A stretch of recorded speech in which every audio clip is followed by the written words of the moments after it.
भाग नंबर 13। दोस्तों, भाग नंबर 13 शुरू करने से पहले आप सभी दोस्तों से रिक्वेस्ट है, आप हमारे चैनल पे पहली बार कहानी सुन रहे हैं तो हमारे यूट्यूब चैनल को सब्सक्राइब जरूर कर लीजिएगा और ऑल बेल आइकन को जरूर दबा लीजिएगा ताकि आपको रेगुलर एक से बढ़ के एक कहानी सुनने के लिए मिलती रहे। दोस्तों, कहानी अच्छी लगे तो लाइक करें और कमेंट करें और अपने दोस्तों में शेयर करें।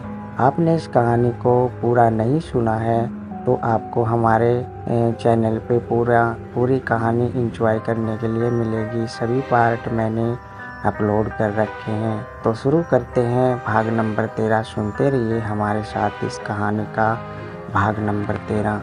पीहू अब थक हार कर वापस घर आ जाती है। उसका चेहरा बुझा सा है, माथे पर हद से ज़्यादा पसीना है। घर में आते ही उसका बुझा हुआ चेहरा देखकर कौशल्या उसे उसका कारण पूछती है। इससे पहले कि वो कुछ कहती, चारों ओर से घर में हंसने की आवाज़ आने लगती है। तभी छाया वहाँ प्रकट होती है।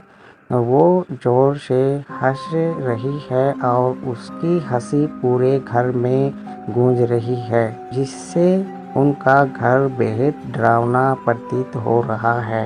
अब छाया कहती है, इससे क्या पूछ रही है बुढ़िया, मैं बताती हूँ। तेरी ये मूर्ख बहू मेरे बच्चे को मारने गई थी, लेकिन देखो कुछ नहीं बिगाड़ पाई मेरे बच्चे का। ये कहकर वो फिर से जोर से हंसने लगती है। अब वो कहती है, ये कोई साधारण बच्चा नहीं है, एक चुड़ैल का बच्चा है। इसे तू चाहे तो कभी नहीं मिटा पाएगी।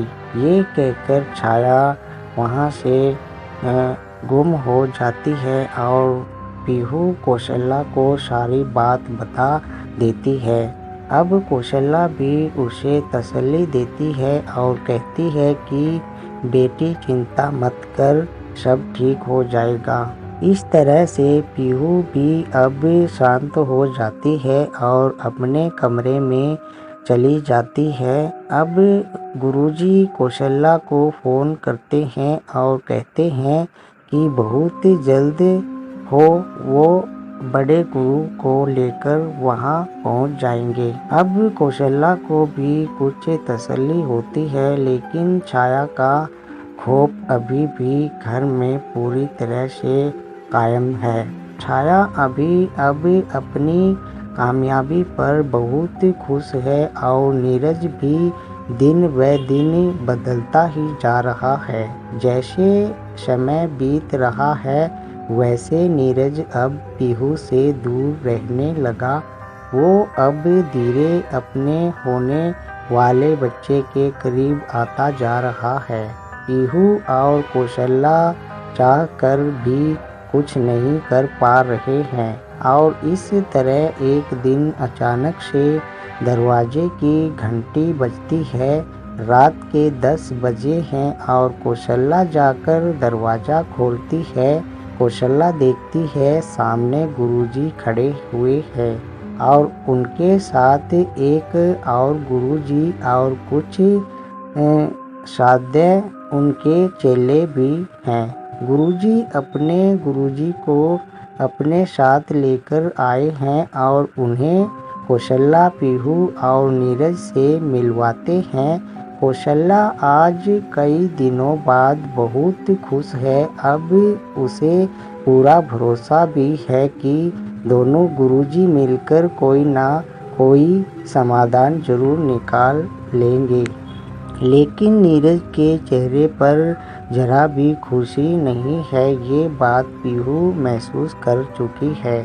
अब बड़े गुरुजी पूरे घर में घूमते हैं और घर को अच्छी तरह से देखते हैं। अब वो कहते हैं कि इस चुड़ैल को मारना इतना आसान नहीं है और अगर मान लो हमने ख़त्म भी कर दिया तब भी खतरा जब तक रहेगा ही जब तक उसका अंश जीवित है।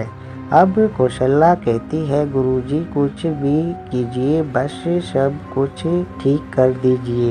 गुरुजी कहते हैं कि कल ही हम इस घर में महापूजा का आयोजन रखेंगे। उस पूजा के प्रभाव से हम सबसे पहले कल उस चुड़ैल को खत्म कर देंगे। ये कहकर वो सभी वहाँ से चले जाते हैं। छाया ये सारी बातें सुन रही है और खुद से ही बातें करते हुए कह रही है, ये मच्छर मुझे खत्म करने का सपना देख रहे हैं। ये कहकर वो जोर से हंसने लगती है। दोस्तों ये भाग हुआ पूरा।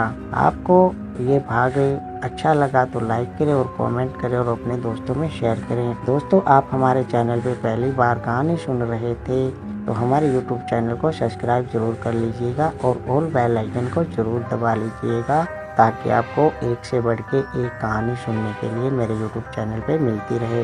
दोस्तों मैं मिलता हूँ अगले भाग में, तब तक के लिए इस भाग को कीजिए एंजॉय और मुझे दीजिए इजाज़त। जय हिंद, वंदे मातरम।